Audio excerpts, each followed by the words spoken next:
Autre nouvelle dans cette édition du journal, une délégation du corps médical du Lualaba a été reçue en audience par l'autorité provinciale venue lui remettre un mémorandum d'indignation suite au décès tragique du docteur Emmanuel Nawej de l'hôpital Mupanja de la province du Lualaba, profondément ému par cette perte inopinée. L'autorité provinciale du Lualaba a exprimé sa solidarité aux professionnels de la santé et a réaffirmé l'engagement de son gouvernement à soutenir les enquêtes en cours afin que toute la lumière soit faite sur ces dossiers et que justice soit rendue de manière à ce que toute la lanterne soit éclairée. Les explications dans cet élément de reportage, regardez.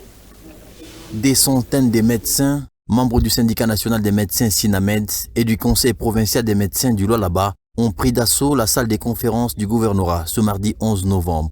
Ils sont venus déposer leur mémorandum auprès de la gouverneure Marie-Thérèse Masuka Saini à la suite du décès de leur collègue, le docteur Emmanuel Nawej de l'hôpital Mupanja, décès qui serait survenu dans la nuit du dimanche à lundi 10 novembre dans des circonstances non encore élucidées. Une nouvelle douloureuse qui a profondément affecté l'autorité provinciale. À sa demande, une minute de silence a été observée en mémoire de l'illustre disparu. Introduit par la ministre provinciale de la Santé, le docteur Kainda Kasela Pichou, le président du conseil provincial des médecins du Lualaba a exprimé à la chef de l'exécutif provincial l'indignation de l'ensemble du corps médical, tout en sollicitant que justice soit faite afin d'établir la lumière sur l'origine de la mort tragique de leurs confrères. Excellence, Madame le gouverneur, nous, médecins du Lualaba, réunis en ce jour, nous sommes profondément indignés et bouleversés par le décès tragique du docteur Dibou Nawej Emmanuel. Venons par la présente vous adresser ces mémorandums au nom de la conscience médicale et de la dignité humaine. Le docteur Dibou Nawej Emmanuel était non seulement un collègue estimé, mais aussi un citoyen dévoué à la vie et à la santé de ses concitoyens. Sa disparition constitue une atteinte grave non seulement à la profession médicale, mais à la justice elle-même. Face à cette situation d'une extrême gravité, nous formulons les revendications suivantes. L'ouverture immédiate d'une enquête indépendante.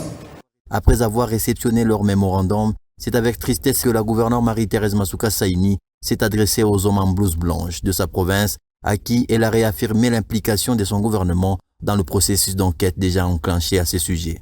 Au nom de la province, nous compatissons avec cette famille. J'accepte les mémos. Nous allons suivre ce que vous avez pu demander. Une partie des solutions est en train déjà de venir. Restez à l'écoute. Nous allons vous appeler pour vous donner l'évolution des enquêtes et ensemble, nous prendrons une décision. En tout cas, je vous dis merci et je vous demande de rester et de rentrer dans le calme afin que nous puissions avoir le temps d'aller visiter sa famille. Que Dieu accueille son âme auprès de lui dans la joie et qu'il console sa famille ainsi que vous tous.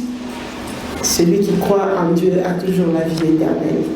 Je vous remercie pour le mémo que vous nous avez donné et je tiens à vous confirmer, je le répète, que la justice sera faite pour votre collègue, pour le papa qu'il était et le grand frère qu'il était. Je vous remercie. Cette séance d'échange qui s'est tenue en présence de quelques membres du gouvernement provincial et du cabinet de la gouverneure s'est clôturée sur une note de satisfaction du côté des médecins qui ont salué l'attention leur portée par la première citoyenne du Lualaba, soucieuse de préserver la paix sociale dans sa juridiction.